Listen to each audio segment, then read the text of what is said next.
नमस्कार, स्वागत है आप सभी का हमारे यूट्यूब चैनल संस्कृत सरस्वती पर। मैं रामकुमार शास्त्री आप सभी संस्कृत अनुरागियों का हार्दिक अभिनंदन स्वागत करता हूं।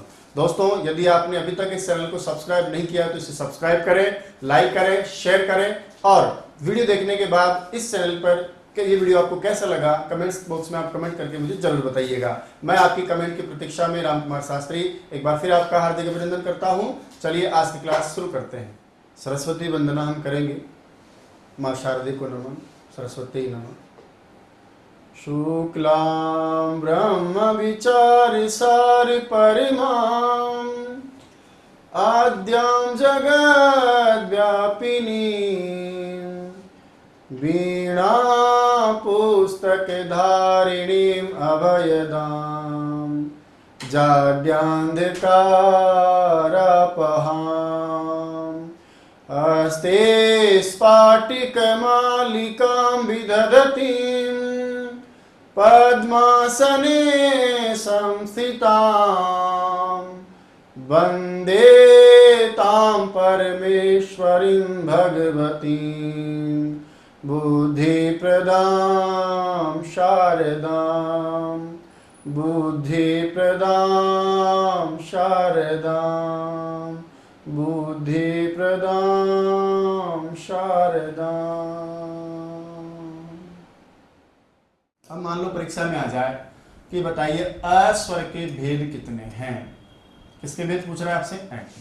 बताइए ई के कितने हैं, बताइए ऊ के कितने हैं, बताइए री के कितने हैं, बताइए ली के कितने हैं। और इसी प्रकार से आपसे पूछे बताओ ए ओ आई आओ। 9 स्वर है ना हमारे मूलतः। इन सभी के मान लो आपको परीक्षा में भेद पूछ ले कि अधिकतम कितने प्रकार का हो सकता है, तो वहां सबसे पहले देखेंगे कि ह्रस्व दीर्घ प्लुत में से क्या क्या होता है। अब ये ह्रस्व दीर्घ प्लुत तीनों है तो इसका मतलब 6 तिया 18 भेद होंगे। कोई मान लो बेचारा ह्रस्व नहीं है तो उसके 6 भेद कम हो जाएंगे। कोई बेचारा दीर्घ नहीं होता तो उसके 6 भेद कम हो जाएंगे। मेरी बात समझ रहे हैं? तो ह्रस्व है, दीर्घ है, प्लुत है तो जोड़ लो, जो कम है उसको काट लो।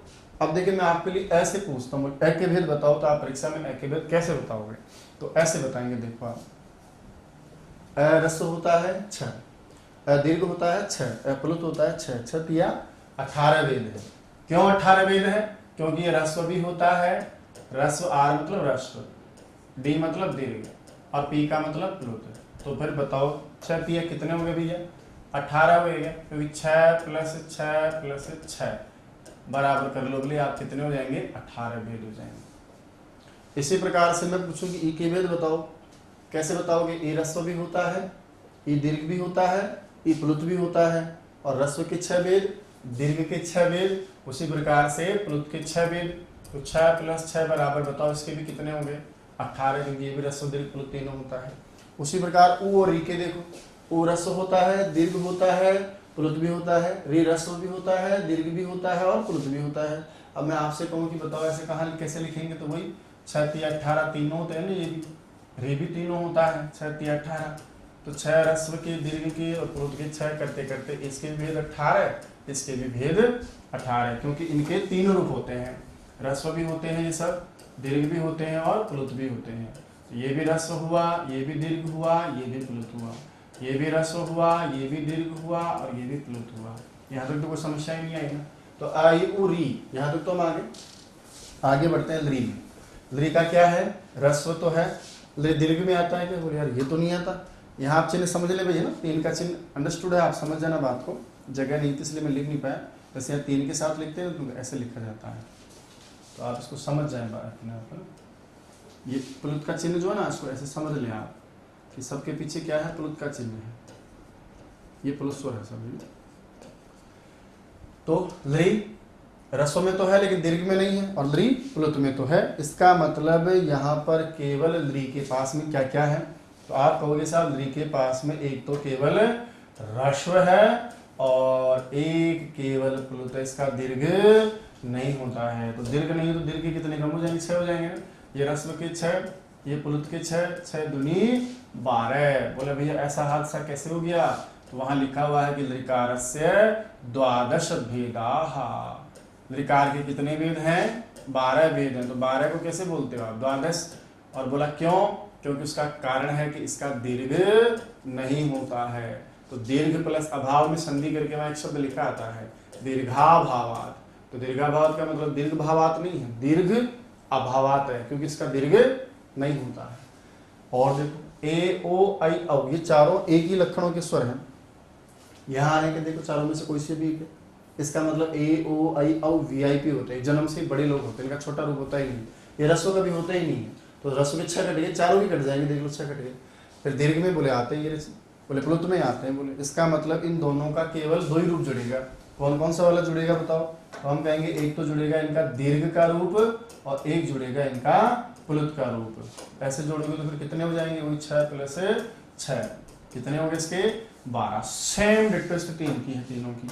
इसका भी दीर्घ प्लस प्लुत होता है और इसका भी दीर्घ प्लस प्लुत होता है, इसका भी दीर्घ प्लस प्लुत होता है और इसका भी दीर्घ प्लस प्लुत होता है। ऐसे करोगे तो सबके 6 6 12, 6 और 6 12, 6 और 6 12। मैंने पूरी चीजों को विस्तार से बता दिया है कि भैया इन सब के 12 होते हैं। बोले ऐसा क्यों है कि इनके 12 होते हैं? इनके भी 12 ही भेद होते हैं। बोले ऐसा क्यों है? तो वो इसलिए ऐसा है क्योंकि इनका रस्व नहीं होते हैं। और जब रस्व नहीं होगा तो रस्व अपने आप में कितने प्रकार का होता है? 6 प्रकार का। तो रस्व नहीं होता तो रस्व अभावात, संधि करके वहां शब्द लिखा हुआ आएगा आपकी परीक्षा में, रस्वाभावात, क्योंकि इनका रस्व नहीं होता। एक और इंटरेस्टिंग बात, ए ओ आई और औ चारों की एक समान ही बातें हैं, इनका रस्व नहीं होता है। इनका यदि हम प्रत्याहार बनाए यहाँ से लेकर के और यहाँ तक यदि प्रत्याहार बनाए तो इनको शॉर्टकट में पता है क्या बोलते हैं? एच वर्ण बोलते हैं। क्या बोलते हैं? एच वर्ण। ये देखो ए ओंग आई औच, तो ए से लेकर च चले आई औच के च तक तो इनको एच बोलते हैं। कई बार परीक्षा में ऐसा भी आ जाता है कि एचाम कति वेदाः, तो हम कहेंगे एचाम द्वादश भेदाः, एचाम द्वादश भेदाः। तो वहां दिक्कत नहीं होनी चाहिए आपको, यार ये एचाम क्या चीज आ गई, तो आप समझ जाना कि एचाम का मतलब होता है एच वर्ण। और एच में कौन कौन से वर्ण आते हैं? ए ओ आई ओ, क्योंकि मैंने प्रत्याहार पढ़ा दिया आपको। तो मेरे कहने का मतलब है कि इन सारे स्वरों का 9 जो हमारे स्वर हैं उसमें अ ई उ री ये तो होते हैं सब 18 प्रकार के। फिर ली जो होता है वो होता है हमारे 12 प्रकार का, क्योंकि इसका दीर्घ नहीं होता। ए ओ आई औ जो एच वर्ण है इनका रस्व नहीं होता, इसलिए ये भी 12 प्रकार के होते हैं। ये तो सामान्य बात हुई। जो विशेष बात है उसमें आप समझिएगा, कुछ ऐसी बातें हैं जो विशेष रूप से पूछ लेता है। अब मैं आपसे कहूं कि आपने जो ये ए के भेद बताए, मान लो ये जैसे मैंने आपसे पूछा कि ए के भेद बताओ, तो आपने क्या किया? ए के परिवार वाले सब बुला लिया आपने, कि तेरा छोटे वाले को बुला ले, बीच वाले भैया को बुला ले, बड़े वाले भैया को बुला ले। आपने रस्व को भी बुलाया, आपने दीर्घ को भी बुलाया और आपने प्लुत में बुलाया। कह दिया कि यार हम सब तो एक ही तो हैं भाई, क्या हो गया? इसलिए आपने रस्व के 6 जोड़े, दीर्घ के 6 जोड़े, प्लुत के 6 जोड़े और इस तरह से आपने टोटल कितने कर लिए? 18 जोड़ लिए। पूरे के पूरे जोड़े आपने, सगे संबंधी सबको बुला लिया आपने। अब क्या होता है कि जब सामान्य प्रश्न आता है तो री के भेद कितने बताओगे आप? 18। और लरी के भेद कितने बताओगे? 12, क्योंकि लरी का दीर्घ नहीं होता। लेकिन एक नियम है। क्या नियम है? कि री और लरी को भी एक समान ही समझा जाता है। क्या? कि री और लरी को भी एक समान ही समझा जाता है। पहली बात, री जो वर्ण होता है आपका और एक आपका वर्ण होता है लरी, तो री व लरी को समान वर्ण समझा जाता है। दोनों को दोनों क्या समझा जाता है? सवर्ण समझा जाता है, समान वर्ण समझा जाता है। नियम है री लरी वर्णयोर मिथा सावर्ण्यम वाच्यम। एक वार्तिकार कात्यायन ने एक नियम दिया है कि भैया री और लरी को भी आप समान ही समझो। पहले तो री रस्व दीर्घ प्लुत वाला एक जैसा था, लरी रस्व और प्लुत वाला एक जैसा था। अब कह दिया कि नहीं, री और जो लरी होते हैं ना वो दोनों भी एक ही जैसे होते हैं। तो याद रखना, इन दोनों को जब सवर्ण समझ लिया जाए का मतलब इन दोनों की सवर्ण संज्ञा कर दी जाती है। सवर्ण संज्ञा का मतलब दोनों को समान वर्ण नाम दे दिया जाता है। और सवर्ण संज्ञा के बाद अब आपसे भेद पूछ ले कि बताओ, कहेगा वो आपसे परीक्षा में। जैसे री के भेद तो कोई दिक्कत नहीं, 18 है। लरी के भेद पूछे तो भी दिक्कत नहीं है, 12 है। लेकिन वो आपसे कहेगा कि भैया बताओ सवर्ण संज्ञा के बाद री के भेद कितने हैं। फिर आपसे जब प्रश्न करे कि अब बताओ री के भेद कितने हैं, तो फिर थोड़ा प्रश्न आपका चेंज हो जाएगा। बताओ, फिर पूछे री के भेद कितने हैं, फिर आपका थोड़ा सा उत्तर चेंज हो जाएगा। अब आप क्या करेंगे? री का पूछने पर भी आप कहेंगे कि यार री और लरी दोनों की सवर्ण संज्ञा करने के बाद पूछ रहा है ना, तो जो री और लरी है वो दोनों क्या है? वो तो एक ही हो गया ना। अब आप दोनों एक ही भाई मान लो। जैसे आप रस्व री, दीर्घ री, प्लुत री को मान रहे थे, जैसे आप रस्व री और प्लुत री को मान रहे थे, अब सबको एक ही परिवार के सदस्य मान लो। सबको एग्जैक्ट मान लो ऐसे। लरी के भी 18, लरी के 12, दोनों को मिला के कहना पड़ेगा। मान लो जैसे दोनों भाई ये कह दिया तुम दोनों एक जैसे ही हो, सगे भाई ना सही धर्म के भाई तो हो गए ना दोनों भाई, दोनों एक जैसे नहीं है लेकिन एक जैसे ही हो गए। अब री के भेद पूछेगा तो पता है आप कितने बताओगे? 30 भेद बताओगे। आप कितने भेद बताओगे बाप? 30 भेद। बोला ऐसा क्यों है भाई? तो वो मैं बताता हूँ आपको क्यों है। जब आप री और री दोनों को एक ही मान लोगे, फिर आप कह रहे हो कि अब री के भेद बताओ, उसका कारण क्या है? 30 का कि भैया जब आप इसे पूछोगे तो री के स्वयं के भेद कितने हैं? 18, और री भी तो अब इसके जैसा ही माना जाएगा, उसके भेद कितने हैं? 12। इसलिए अब री से पूछोगे तो भी 30 बताएगा। और इसी प्रकार यदि आप यहाँ पूछोगे री से कि बता भाई तेरे भेद कितने हैं, तो ये कहेगा कि यार मेरे पास तो खुद का कितना था 12, और मेरा जो मेरे जैसा और है ना मेरे पास में, उसके कितने हैं? 18। इसलिए अब मैं बताऊंगा पूरे मेरे भी कितने? 30। नहीं समझ में आया तो और सुनो। मान लो जैसे 3 सगे भाई हैं और 2 सगे भाई, ऐसे अलग अलग परिवारों के लोग हैं। 2 अलग भाई हैं ये वाले, और ये 3 सगे भाई अलग रह रहे हैं। फिर आप तीनों में से किसी से पूछते हो कि तुम्हारे घर की इनकम कितनी है, तो री वाला परिवार क्या बोलेगा कि यार हमारी लगभग 18,000 है। इससे पूछोगे तो क्या कहेंगे? मेरी 12,000 है। फिर मैंने क्या कर दिया? दोनों परिवारों को मिला दिया, री का परिवार और री का परिवार मैंने एक ही जगह कर दिया। अब पांचों के पांचों एक ही हो गए ना। अब पांचों में से आप किसी से मिले, सबसे पहले आपको री मिल गया रसवाल। बोले यार तुम्हारे परिवार की आजकल इनकम कितनी है? तो वो कहेगा यार देखो हम लोग पहले 18 कमा रहे थे, 12 वो भी आ गए हमारे पास, तो 30,000 की इनकम है हमारी। फिर आपसे लरी का परिवार मिला वापस, उस परिवार में लरी मिला वापस, तो आपने उससे पूछा क्या तेरे परिवार में आजकल कितनी इनकम है? बोला है कि पहले हमारे पास 12,000 की थी, लेकिन अब हमारे 3 धर्म के भाई और आ गए, 18,000 हो गया, इसलिए हमारे पास में कुल 23,000 की इनकम। यानी जो तेरा है वो मेरा है, जो मेरा है वो सब तेरा है। इस भाव से आपको पूछा जाएगा। तो परीक्षा का प्रश्न आ जाए नॉर्मल कि बताओ री के भेद कितने हैं, तो आपका जवाब हो जाएगा 18। लरी के भेद कितने हैं? 12। लेकिन सवर्ण संज्ञा के बाद जब आपसे भेद पूछेगा कि री और लरी की सवर्ण संज्ञा हो जाती है, उसके बाद भेद बताओ, तो फिर री के भी 30 और लरी के भी 30। पहली बात तो ये। नंबर 2, व्याकरण शास्त्र में एक प्रक्रिया होती है, उस प्रक्रिया का नाम होता है तपरकरण करना। किसकी प्रक्रिया होती है? तपरकरण की प्रक्रिया, तपरकरण होता है। ये क्या होता है तपरकरण? को सुनो आप। हम क्या करते हैं कि किसी भी स्वर के पीछे हलंत त जोड़ देते हैं। त पर का मतलब देखो ये होता है पर यानी बाद में क्या जोड़ना? त। यानी कोई सा भी स्वर है, उस स्वर के बाद में, स्वर के पीछे क्या जोड़ना? त जोड़ देना। त जोड़ना क्या कहलाता है? तपरकरण कहलाता है। बोला ऐसा करने से क्या हो जाता है? भाई साहब जैसे ही आप तपरकरण करते हो ना, बखेड़ा हो जाता है।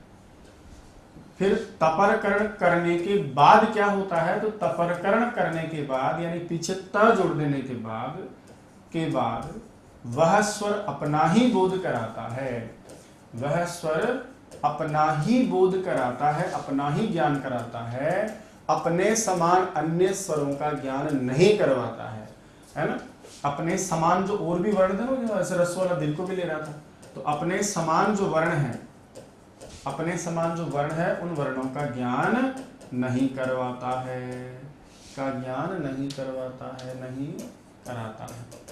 बोलो ये सब कैसे होता है? तो समझो आराम से, वो सीधी सी बात है। जैसे मैं आपको परीक्षा में दे दिया कि तपरकरण क्या है, तो पहले तो इसको समझो। जैसे उदाहरण के लिए मैंने स्वर लिखा है ए।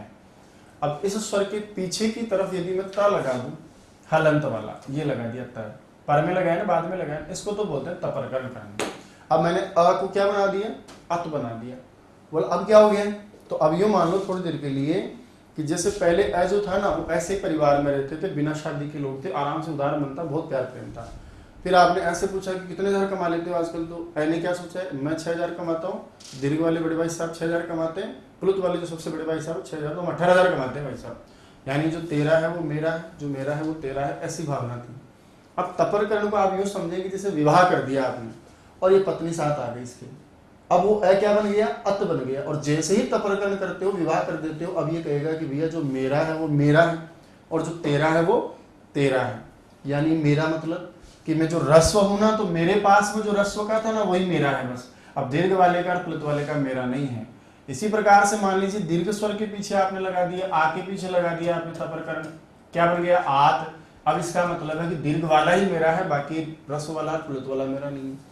और उसी प्रकार यदि आपने प्लुत वाले के साथ में ये तपरकरण कर दिया, तो इसका मतलब पुलुत वाला ही मेरा है, ह्रस्व वाला और दीर्घ वाला मेरा नहीं। अब इसका मतलब व्याकरण शास्त्र में यदि मैं आपसे पूछूं कि इसका मतलब क्या है, तो तय लगा देने से वो अपना ही ज्ञान करवाएगा। तो अत का मतलब होता है केवल ह्रस्व अ, आत का मतलब होता है केवल दीर्घ आ,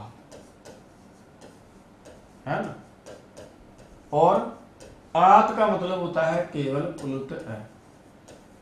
कौन सा वाला है? केवल पुलुत अ, यानी सब अपने अपना ही ज्ञान कराएंगे। अब एक बात बताओ, जब अत का मतलब केवल ह्रस्व अ, तो इसका मतलब ह्रस्व अ के भेद बताओगे ना, तो ऐसा पूछने पर अब कितने भेद बताओगे? इसके 6 भेद, क्योंकि केवल ह्रस्व के कितने भेद? 6 भेद। आत कह दिया, त लगा दिया, स्टॉप हो गया, बोले दीर्घ वाली बता कितने, तो फिर आत कहने से कितने भेद? 6 भेद। और पुलुत कहने से बताओ अब कितने भेद बताओगे? 6 भेद। तो पहले तो 6 × 18 बता रहे थे, सबको मिला के कह रहे थे, अब सब अपना अपना अलग बताते हैं। तो तपरकर्ण का याद रखिएगा कि शास्त्र में जब तपरकर्ण कर दिया जाता है तो वह स्वर अपना ही ज्ञान कराता है, अपने समान अन्य वर्णों का ज्ञान नहीं कराता है। इस आधार पर इनके भेद बदल जाते हैं। आओ और सीखते हैं कैसे। अब परीक्षा में आ गया कि बताओ अ के भेद कितने हैं, फिर परीक्षा में आ गया कि बताओ अत के भेद कितने हैं, परीक्षा में आ गया कि लो बताओ ई के भेद कितने हैं, है ना, फिर आपसे कह देगा परीक्षा में कि ईट के भेद बताओ कितने हैं। उसी प्रकार से आपसे कह देगा जैसे ऊ के भेद कितने हैं, आपसे परीक्षा में कह देगा भैया ऊत के भेद बताओ कितने हैं, या ऊ के भेद बताओ, उत के भेद बताओ कितने हैं। ऐसे आपसे परीक्षा में अलग अलग प्रश्न करेगा। ए का ले लो, जैसे ए के भेद पूछे तो कितने बताओगे, और सामान्य एत के भेद पूछे तो फिर आप कितने बताओगे, ये आपको सीखना है। अब मुझे बताओ अ के भेद कितने, आपका जवाब हो जाएगा जी गुरुजी अ के भेद तो सामान्य हम 18 बताते हैं, लेकिन अत कहने का मतलब अब केवल ह्रस्व के भेद कितने बताओगे? 6। ई का मतलब 18 भेद सब क्या आ जाएंगे? ह्रस्व दीर्घ प्लुत। ईट के बताते केवल 6 दीर्घ ई के भेद। ऊ के पूछेगा तो कितने बताएंगे? 18। लेकिन उत के पूछते ह्रस्व ऊ केवल आएगा, कितने भेद? 6 भेद। ए के भेद कितने होते हैं? 12। लेकिन एत कहने से अब केवल दीर्घ कितने? 6 भेद। याद रखिएगा, इस प्रकार से परीक्षा में जब हमसे प्रश्न करेगा तो उन प्रश्नों के जवाब आपको इस तरह देने होते हैं। और देखो सामान्य प्रश्न आ गया इधर आपका कि बताइए रे के भेद कितने हैं, और दोनों की सवर्ण संज्ञा के बाद पूछे, दोनों की सवर्ण संज्ञा के बाद तो वो कैसे बताओगे? देखो कौन सा स्वर थे? 2 थे ना आपका, एक का री और एक था आपका लरी। इस कंडीशन में भेद पूछेगा तो जवाब अलग होगा, और दोनों की सवर्ण संज्ञा के बाद में यदि आपसे सवाल करे वापस वही री और लरी, तब आपका सवाल का उत्तर अलग हो जाएगा। कैसे? यहाँ पूछेगा तो री के भेद कितने पड़े? 18 और लरी के 12। लेकिन सवर्ण संज्ञा के बाद दोनों जोड़ के बताओगे आपस में एक दूसरे का, तो ये बताएगा 30 और ये बताएगा 30। ये भी एक आपका अच्छा प्रश्न आता है। ठीक है, वापस आओ एक बार। हम पढ़ रहे थे सबसे पहले स्वरों के भेद, तो हमने क्या किए? सबसे पहले ह्रस्व को भी 3 भागों में बांटा, दीर्घ को भी 3 भागों में बांटा, प्लुत को भी 3 भागों में। तो सबसे पहले जो स्वर के भेद थे वो कितने प्रकार के थे? 3 प्रकार के। फिर उस 3 को हमने क्या किया? 3 से गुणा कर दिया, यानी उसको हमने उदात अनुदात स्वर में बांट लिया। तो 3 × 3 बराबर कितने हो गए? 9 हो गया। और फिर वो जो 9 हुआ उसको भी हमने दो भागों में बांट दिया, तो 9 × 2 बराबर कितने हो गए? 18। लेकिन कुछ होते हैं कुछ नहीं होते, तो उसको काट दिए। ठीक है, तो एक ह्रस्व के 6 भेद, दीर्घ के भी 6 भेद और प्लुत के भी 6 भेद। इस प्रकार से आपने अ ई उ री को देखा, वो सभी जगह पाया जाता है ह्रस्व दीर्घ प्लुत में। तो 6 18 18 18 18 है, ये सब एक जैसे होते हैं, इनका जो स्वभाव है वो लगभग एक जैसा है। तो लरी में आपने देखा कि यार ये तो ह्रस्व में आता ही नहीं है, दीर्घ में नहीं आता है, तो दीर्घ का काट दिया आपने, 12 बता दिए। इनके ह्रस्व नहीं होते इसलिए इनके भी आपने 12 12 बता दिए, ह्रस्व का काट दिया। कहा री और लरी की भी सवर्ण संज्ञा मानी गई है व्याकरण शास्त्र में, जैसे अ आ और आ को एक जैसा मानते हैं ना, वैसे री और लरी को भी एक जैसा मानते हैं। तो जब इन दोनों की सवर्ण संज्ञा बात पूछे तो री के भी 30 बता देना, लरी के भी 30। कहते हैं कि किसी भी स्वर के पीछे हलंत त लगा देते हैं, उसको हम तपरकर्ण बोलते हैं, और तपरकर्ण करने पर वो अपना ही ज्ञान करवाएगा। ह्रस्व तो ह्रस्व का ज्ञान, दीर्घ है तो दीर्घ का ज्ञान, प्लुत है तो प्लुत का ज्ञान। तो फिर आप उसके भेद केवल 6 बताओगे। जैसे उदाहरण के लिए मान लो अ पूछे तो 18, अत पूछे तो 6, ए पूछे तो 12, एत पूछे तो 6। ठीक है, और ये तो मैंने वापस दोहराई दिया आपको, तो अब लिखें थोड़ा। यहाँ तक हम लिख चुके हैं ना पहले, यहाँ से लिखिए, बाद डायग्राम को बनाएंगे। ऊपर लिखे स्वरभेद, स्वरभेद।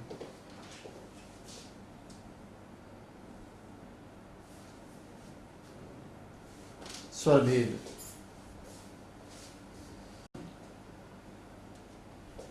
लिखो एक तरफ ह्रस्व, एक तरफ लिखो दीर्घ और एक तरफ लिखो प्लुत।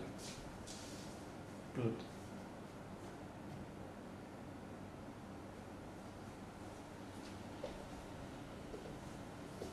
ह्रस्व दीर्घ प्लुत, ह्रस्व दीर्घ प्लुत।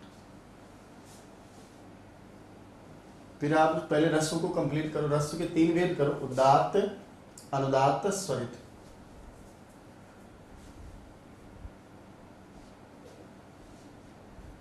ठीक है।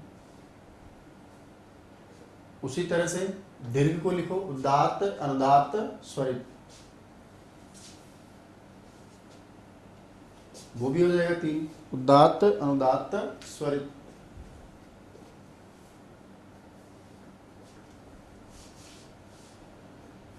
उदात्त, अनुदात्त, स्वरित।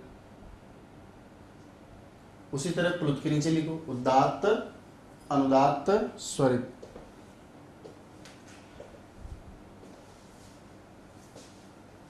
उदात्त, अनुदात्त, स्वरित।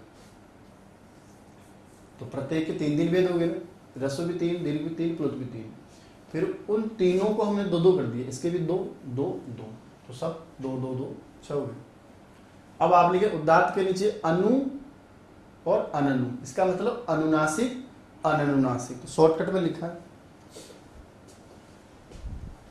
अनुनासिक, अननुनासिक। शॉर्टकट में लिखा है मैंने अनु अननु, अनु अननु, अनु अननु, अनु अननु, सबके 2-2 कर दिए हमने। 2, 2, 4, 2, 6, 2, 8, 2, 10, 2, 12, 2, 14, 2, 16, 2, 18, सबके नीचे लिख दिया। अनुदात्त भी वो 2 हो गया, अनु अननु। स्वरित भी 2 हो गया, अनु अननु। दीर्घ में भी वही अनु अननु, अनु अननु, अनु अननु, अनु अननु, अनु अननु, सबके 2-2 हो गए, अनु अननु, अनु अननु।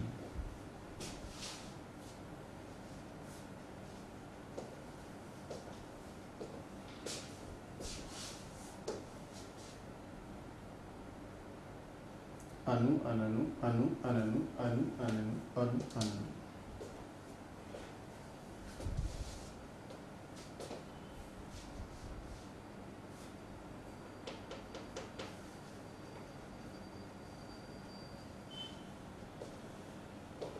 ठीक है, अनु अननु, अनु। 18 बार आ गया होगा, देख लीजिए आप। अब ये परीक्षा में पूछेगा नहीं आपसे, मैंने समझाने के लिए लिखा है कि देखो ऐसे ऐसे भेद हो जाते हैं। अब यहाँ से स्टार्ट करो, अनुनासिक में लिखो आ, फिर हो गया फिर अनुदात आ, अनुदात मतलब नीचे की आड़ी लाइन के साथ, फिर सिंपल फिर ऊपर खड़ी लाइन वाला स्वरित आ, स्वरित आ, और एक सिंपल जो अ लिखते हो स्वरित आ। ये तो 6 भेद हो गए ह्रस्व के। अब दीर्घ के 6 भेद कैसे करेंगे? तो लिखो अनुनासिक आ, अनुनासिक का चिन्ह है ना, उसको नाक से बोलेंगे अनुनासिक आ, एक सिंपल आ। फिर अनुदात्त के साथ लिखेंगे आ, और एक सिंपल जो अनुदात्त है वो अनुदात्त आ, आड़ी लाइन वाला। स्वरित आएगा तो ऊपर खड़ी लाइन चलेगी, तो स्वरित लिखो आ, अनुनासिक स्वरित आ, एक सिंपल स्वरित आ। ठीक है, फिर इसको प्लुत बनाएंगे हम। तो पहले लिखो प्लुत अ, यानी ए की 3 मात्रा के साथ लिखो, और उसको अनुनासिक बनाओ। तो अनुनासिक प्लुत आ, ऐसे एक सिंपल आ प्लुत। फिर अनुदात्त के साथ आ, अनुदात्त के साथ आ, फिर हो जाएगा बिना नासिका वाला सिंपल अनुदात्त प्लुत है। उसी प्रकार से स्वरित में करेंगे तो अनुनासिक वाला प्लुत, और एक हो जाएगा आपका बिना नासिका वाला स्वरित प्लुत। ये आपके कितने हो गए? 18 भेद हो गए। कितने हो गए भैया? 18 भेद।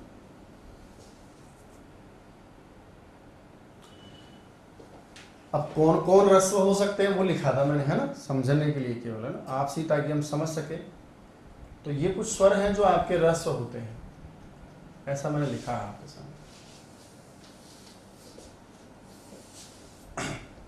कि अ ई उ री रस्व होते हैं और रस्व के 6 भेद होते हैं। इन सब के 6 भेद तो यहां से होंगे।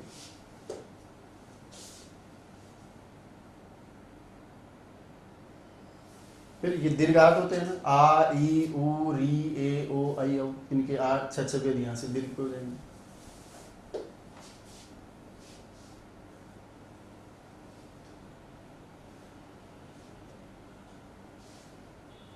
ठीक है।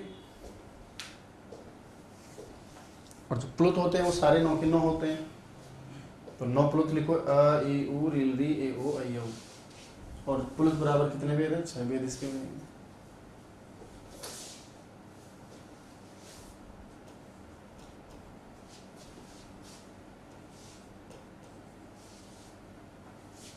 अ ई उ री ए ओ आई औ, इन सब के 6 भेद यहां से हो जाएंगे।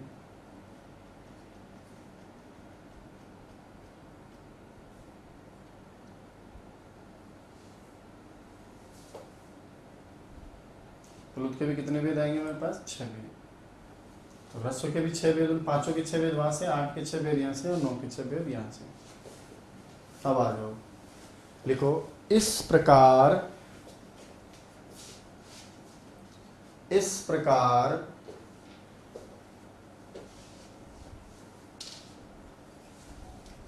अ बराबर 18 भेद,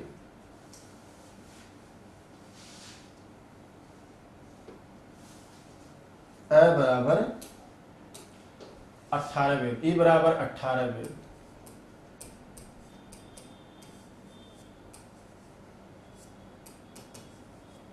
ई बराबर 18 भेद, उ बराबर 18 भेद,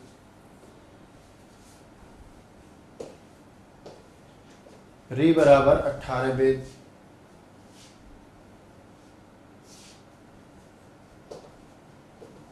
लरी बराबर 18 भेद, री बराबर 18 भेद। अब री के बाद क्या होगा? लरी बराबर हम भेद कितने करेंगे? तो फिर 12 भेद आएगा। फिर नीचे लिखिए लरी बराबर 12 भेद।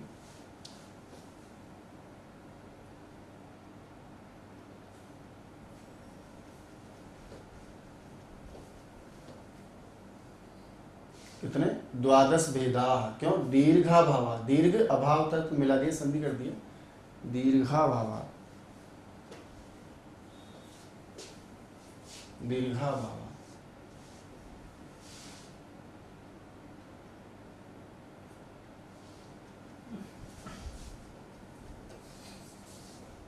ठीक है। फिर हमारा ए ओ आई औ, इनको बोलते हैं एच वर्ण। तो एच करके लिखो, 4 है, ए ओ आई औ, ए ओ आई औ।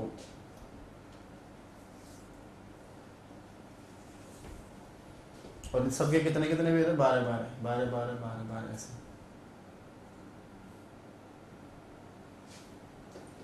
सभी के कितने भेद है? 12। क्यों है 12? तो पहले तो लिखो द्वादश भेदाः रस्व अभावा। तो रस्व अभावा, इनका रस्व होता ही नहीं, एक का छोटा कुछ होता ही नहीं, वीआईपी लोग हैं सब।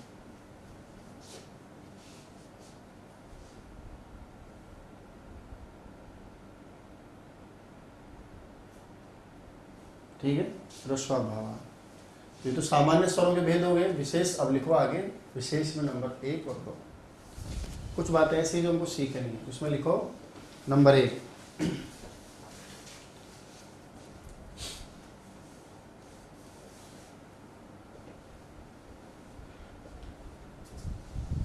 देखिए री और लरी की आपस में, री और लरी की आपस में सवर्ण संज्ञा होने के बाद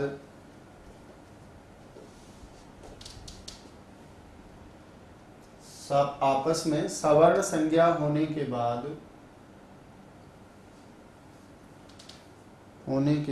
री और ली के 30 भेद हो जाते हैं।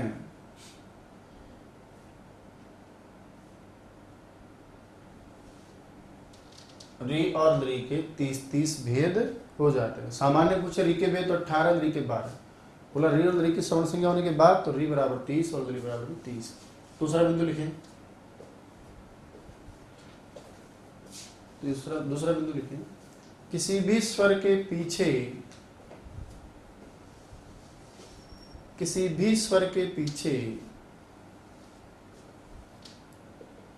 त वर्ण जोड़ना, हलंत लिखना, त वर्ण जोड़ना तपरकरण कहलाता है। त वर्ण जोड़ना तपरकरण कहलाता है। क्या कहलाता है? तपरकरण। बाद में त जोड़ा, पर में त जोड़ा तो तपरकरण। तपरकरण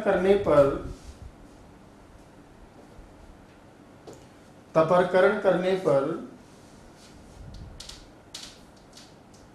वह स्वर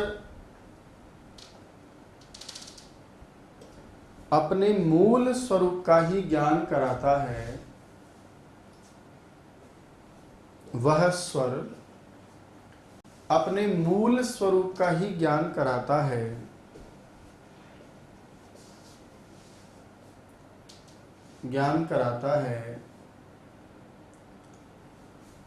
अपने समान वर्णों का ज्ञान नहीं कराता है।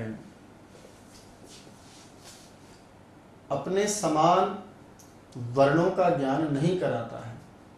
अपने समान, अन्य जोड़ देना, अन्य वर्णों का ज्ञान नहीं कराता है। उसके समान जो और भी वर्ण है, जैसे रस्व के समान दीर्घ प्लुत नहीं आएगा। अपने समान अन्य वर्णों का ज्ञान नहीं कराता है। जैसे अत बराबर केवल रस्व, अत तय जोड़ दिया ना आपने, तपरकरण कर दिया, तो अत मतलब केवल रस्व है। कितने भेद? 6 भेद, क्योंकि रस्व के तो 6 ही है। फिर इसी प्रकार दीर्घ के साथ जोड़ दो, आत केवल दीर्घ आ। आत कहते हैं, हम समझ जाएंगे भैया ये केवल अकेला, ये अपना ही ज्ञान कराएगा। तो आत बराबर केवल दीर्घ आ, 6 भेद।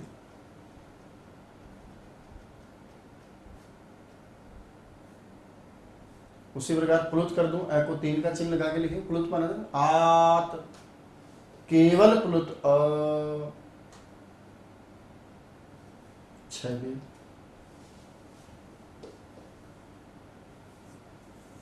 कितने बताने का? 6 बताने सब।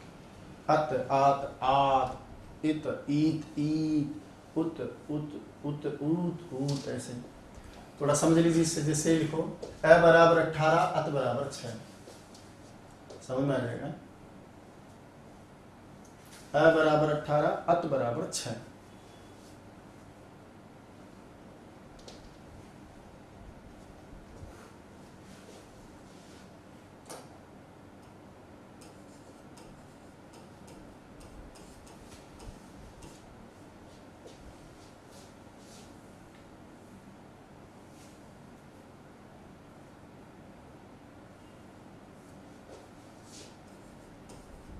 ए बराबर 18, ईट बराबर 6।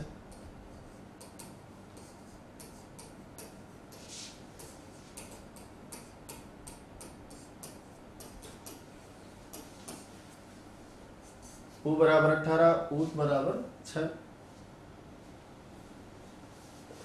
ए बराबर 12, एत बराबर 6।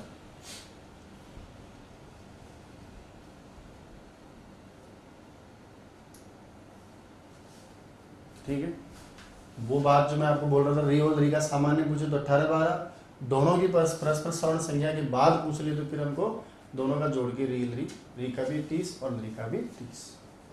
तो लिख लो, सामान्य पूछने पर री बराबर 18 और री बराबर 12, और दोनों की यदि परस्पर सवर्ण संज्ञा हो जाए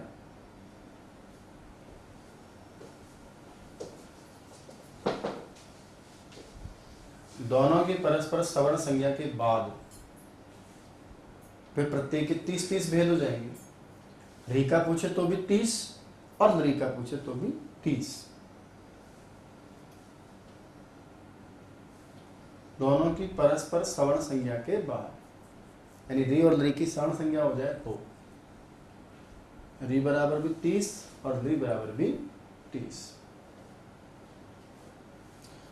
तो दोस्तों ये था आपका स्वरों के भेद का प्रसंग, जिसमें हम ह्रस्व दीर्घ प्लुत, उदात्त अनुदात्त स्वरित और अनुनासिक अननुनासिक के भेद से जो स्वर ह्रस्व दीर्घ प्लुत तीनों होते हैं वो 18 प्रकार के, जो केवल 2 ही में आते हैं वो आपके 12 प्रकार के। तपर करने के बाद केवल मूल स्वरूप में जिनमें 6 भेद आपके आ जाते हैं। इससे अधिक मैं नहीं समझता कोई प्रश्न आपका परीक्षा से अधिक पूछता है ना। प्रसंग बस जिज्ञासाएं रहती हैं, आपकी इच्छाएं रहती है कि सब पूछता है, किताबों में हम पढ़ते हैं, इसलिए उनकी डिटेल में चर्चा करी हमने।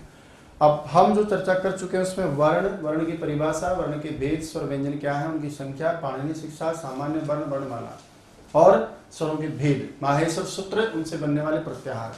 अब हमारे 2 मुख्य विषय बचे हैं, जिसमें एक का नाम है उच्चारण के स्थान। किसी भी वर्ण की उत्पत्ति में जो स्थान हमारी सहायता करता है, या किसी भी वर्ण की उत्पत्ति जिस अंग से, भाग से होती है, अवयव से होती है, मुख के स्थान से होती है, उस स्थान को उस वर्ण का उच्चारण स्थान कहा जाता है ना। उसके भी अलग अलग परीक्षा में आते हैं कि उच्चारण स्थान कितने हैं, मौलिक कितने हैं, मुख्य कितने हैं, वर्णमाला के हिसाब से पूछे तो कितने हैं, पाणिनि शिक्षा के हिसाब से पूछे तो कितने हैं, किस दिशा में विसर्ग का उच्चारण स्थान कैसे क्या बताना है। इसी प्रकार से एक और बढ़िया टॉपिक है आपका, थोड़ा बड़ा है, जटिल है, लेकिन हम उसको बिल्कुल सरल रूप में समझने का प्रयास करेंगे। उसका नाम है यत्न या प्रयत्न। किसी भी वर्ण का उच्चारण करने के लिए प्रयास करना पड़ता है, आयास करना पड़ता है, विशेष जोर लगाना पड़ता है। उस विशेष जोर का नाम ही यत्न या प्रयत्न होता है। 2 प्रकार के हैं, एक वर्ण के उच्चारण से पहले का, एक वर्ण के उच्चारण के बाद का। आभ्यंतर और बाह्य, आभ्यंतर 5, बाह्य 11। इन सारी चीजों को कि किस वर्ण का कौन सा उच्चारण स्थान है, किस वर्ण का कौन सा यत्न आभ्यंतर और कौन सा बाह्य है, ये सारी चीजें हम डिटेल में इसके नेक्स्ट जो हमारी क्लास है उसमें हम सीखेंगे। जितना हम पढ़ रहे हैं उसको आप सीखते चलिएगा आनंद के साथ। मैं समझता हूँ पूरी ईमानदारी के साथ मैं आपके साथ काम कर रहा हूँ, तो आपको भी समस्या नहीं होनी चाहिए। आप भी ईमानदारी बरतें। जब भी आप इस वीडियो को देखते हैं तो देखते ही लाइक किया करें। आप देख रहे हैं 20-20 हज़ार लोग वीडियो को देख रहे हैं, लेकिन लाइक आप 20,000 में से आपने 19,999 दिया। इसका मतलब एक व्यक्ति केवल अपने स्वार्थ के लिए वीडियो देख रहा है बस। जब मैं आपके साथ स्वार्थ के लिए नहीं जुड़ा हूँ, निस्वार्थ भाव से आपको सिखाने के उद्देश्य से जुड़ा हूँ। कितनी दूर आप बैठे हैं, अब प्रत्यक्ष रूप से आपको इसकी आवश्यकता है, मुझे आप देख रहे हैं, तो जब मैं आप तक चल के आ रहा हूँ तो फिर आप अपनी अंगुली उठा करके इसको लाइक नहीं कर सकते। आप इसको कितने सारे वीडियो आप अलग देखते होंगे, आज ये हो गया, ये आपने कभी देखा नहीं होगा, आज बरसात आने वाली है, आज ओले गिरेंगे, आज धरती आसमान उल्टा सीधा हो जाएगा, है ना। आज देखिएगा दिन में दोपहर में आपकी बारिश आने वाली है, धूप खिलती रहेगी, लेकिन बारिश में पानी नहीं आएगा, दूध बरसेगा। ऐसे वीडियो जब आप देखते हैं कि ना आपने कभी सुना होगा ना देखा होगा, इन वीडियोज़ में तो आप कितना जल्दी जो है यूँ कर लेते हो। कोई काम की चीज़ जब आपके लिए दे रहा है, कोई बंदा बिल्कुल निस्वार्थ भाव से आपके साथ जुड़ रहा है, तो फिर वहाँ लाइक करने में क्या हर्ज है। वीडियो को लाइक किया करें। जैसे ही वीडियो आपका खत्म हो जाता है बताया करें आप सच में कि हमने ऐसा पढ़ा आज, ये हमें अच्छा लगा, ये क्लास थोड़ी ठीक नहीं थी, ये अच्छी थी, बहुत अच्छी थी, बेकार थी, बहुत बेकार थी। लिखा करो ना कहाँ प्रॉब्लम है, बताया करो हमको कि सर ये जानकारी हमने कभी सीखी नहीं, आज ये हमने सीखी है, ये हमने पढ़ी बहुत है लेकिन समझी आज है। इसका प्रश्न ये ऐसा बना, मान लीजिए, हालांकि सारी चीज़ें मैं आपके साथ लेकर चली रहा हूँ, प्रश्न भी मैं बताता ही हूँ आपको, फिर भी आपको लगता है कि नहीं और क्या प्रश्न हो सकता है, वो भी आप कमेंट बॉक्स में डाला करें। तो जो प्रश्न पूछता है उनका तो मैंने हमेशा जवाब दिया ही दिया है। कुछ भी नहीं तो वेलकम, धन्यवाद, थैंक यू, ऐसा कुछ लिख दिया करो। इससे लगता है कि आप सीख रहे हैं, मेरे साथ जुड़ रहे हैं, आप लगातार अपडेट हैं। तो मैं सारा इतना तामझाम करके आपके साथ जुड़ता हूँ, जो या जुड़ा हूँ, तो आप महज 30 सेकंड का समय तो दे ही सकते हैं।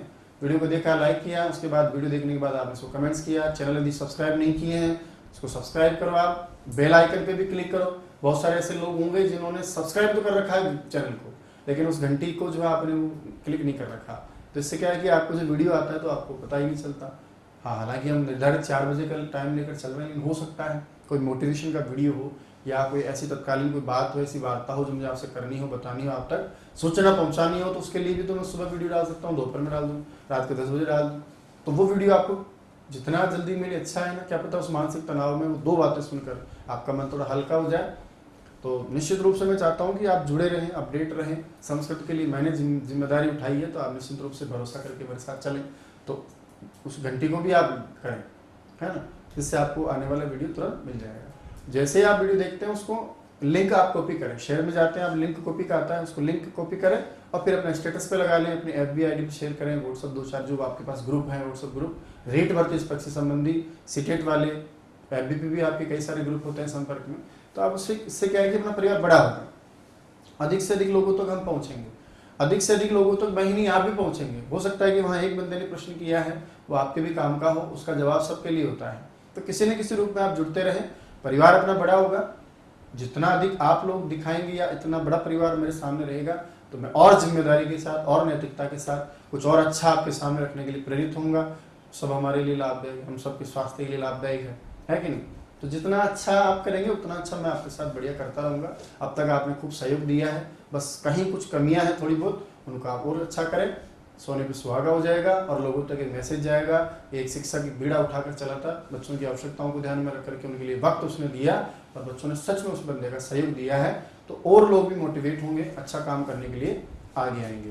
तो मिलते हैं अगली नेक्स्ट क्लास के साथ, जो एक बहुत ही ऐसा टॉपिक है जिसको वास्तव में आपको सीखना होता है। अब तक आप उसको रट रहे हैं, लेकिन अब हम उसको सीखेंगे, उसको हम समझेंगे। और एक परीक्षा का सवाल वहां से निश्चित रूप से आता है आपका उच्चारण स्थान का या यत्न प्रयत्न का। ठीक है, तो इन शुभकामनाओं के साथ और एक छोटी सी उम्मीद के साथ कि आप वीडियो जब भी वीडियो देखेंगे आप इसको लाइक भी करेंगे, चैनल को सब्सक्राइब भी करेंगे और घंटी भी बजाएंगे आप उसमें टन वाली। और साथ में इस वीडियो को यथासंभव, जितना आपको ज़्यादा नहीं ले रहा मैं आपसे समय, मैं आपको खुद आपको आधा घंटा, 1 घंटा, 2 घंटे रोजाना दे रहा हूँ, तो एक 30 सेकंड का समय तो मैं आपसे मांग ही सकता हूँ। इतना तो लेन देन का जो है सौदा मैं नहीं समझता कहीं मेरा उसमें स्वार्थ है ना। भाई 2 घंटे 1 घंटा मैं आपको डेली दे रहा हूँ, हालांकि 1 घंटा नहीं, उसके आगे पीछे कितने सारी चीज़ें करनी पड़ती हैं, तो वो सारा दिन ही उसमें जाता है। लेकिन फिर भी मान लीजिए क्या पता दूरगामी कुछ मुझे भी आपसे कुछ सहयोग मिलेगा, ऐसी बात नहीं। तो निश्चित रूप से मैं समझता हूँ कि इस काम में जो मैंने कुछ सोच करके मैंने प्रारंभ किया है उसको आप बढ़िया स्तर पर चलाइएगा, मजा आ जाएगा। यदि आप देखिए इस वीडियो को 10,000 लोग देख रहे हैं और 10,000 लोग यदि शेयर करते हैं तो निश्चित रूप से राजस्थान के पूरे हिंदुस्तान में हर बंदे के पास ये बात पहुँच जाती है। काम जो किया है क्लासरूम से लेकर ऑफलाइन क्लासों तक, ऑनलाइन तक, ठीक है, कहीं कहीं ऐसा लगता है कि ये हम आपको इस मंच के माध्यम से नहीं देना चाह रहे, ऐसा कुछ है, तो वो सब चीज़ें मैंने रखी नहीं, सब साइड में रखा है। मेरा एक उद्देश्य है कि पढ़ेगा हिंदुस्तान, बढ़ेगा हिंदुस्तान। इस संस्कृत के प्रति लोगों में डर, तनाव, भय, चिंता, फोबिया ये सब खत्म होना चाहिए। प्रेम करें हम इस भाषा से, अपना समझे इस भाषा को और सरल एकदम स्वाभाविक एक वातावरण में हम सीखें, ताकि हमें इसके प्रति श्रद्धा जागृत हो। हम डर नहीं, भागे नहीं इससे कि यार मैं तो संस्कृत नहीं पढ़ूंगा, लोग पकड़े इसको कि यार संस्कृत तो बहुत अच्छी भाषा है, अच्छा सिखाते हैं लोग और हम सीखते भी अच्छा है। ये मेरी भावना है, इस भावना के लिए मैं आपसे जुड़ा हूँ कि आप मुझ तक नहीं पहुँच पाए, कोई बात नहीं, 10,000 लोग पहुँचे, 15,000 लोग पहुँचे, 20,000 लोग, 25,000 को मैंने पढ़ाया है ऑफलाइन क्लासों में, तो अब मैं क्यों ना बाकी जो बच्चे भी लाखों लाख विद्यार्थी हैं उनके पास में इस प्लेटफॉर्म के माध्यम से जाऊँ। तो संस्कृत सरस्वती इस चैनल के माध्यम से मैं आप लोगों तक पहुँचने का प्रयास कर रहा हूँ। अब कितना पहुँच पाया हूँ ये तो आने वाला वक्त बताएगा, आप लोगों का साथ बताएगा, आप लोगों की भावना बताएगी, आपका प्यार प्रेम मान सम्मान बताएगा कि मुझे आप कितना कहाँ तक अपने आप से जोड़ पाते हैं। बने रहिएगा, आगामी जितने भी पेपर्स हैं, व्याख्याएं हैं, टॉपिक हैं, वो सब हम बढ़िया तरीके से सीखते चलेंगे। धन्यवाद आप सभी का सुनने के लिए। नेक्स्ट क्लास में हम चर्चा करते हैं उच्चारण स्थान की। तो दोस्तों ये थी आज की क्लास, एक नए अंदाज में, एक नए विषय वस्तु के साथ, एक नए तरीके के साथ। आशा करता हूं आज का वीडियो आपको बहुत अच्छा लगा होगा। आज की क्लास आपकी प्रतियोगी परीक्षा के लिए बहुत लाभदायक रहेगी। दोस्तों ये वीडियो कैसा लगा, वास्तविक आपका अनुभव कैसा रहा, ये कमेंट्स बॉक्स में आप मुझे कमेंट करके जरूर बताएंगे। आपके कमेंट्स को पढ़ करके मैं जवाब दूंगा और भी हम बहुत सारी अच्छी अच्छी चीजें पढ़ते रहेंगे, सीखते रहेंगे। आपके कमेंट्स से मुझे जो ऊर्जा मिलती है, यकीन मानिएगा आने वाली क्लासें और भी जोरदार होंगी, आपके लिए जो वास्तव में फायदेमंद रहेंगी। रीट और सीटेट या कोई भी सीट परीक्षा होगी उसमें हम बहुत अच्छे प्राप्त करेंगे। बने रहिएगा चैनल के साथ। जय तो संस्कृतम, जय तो भारतम।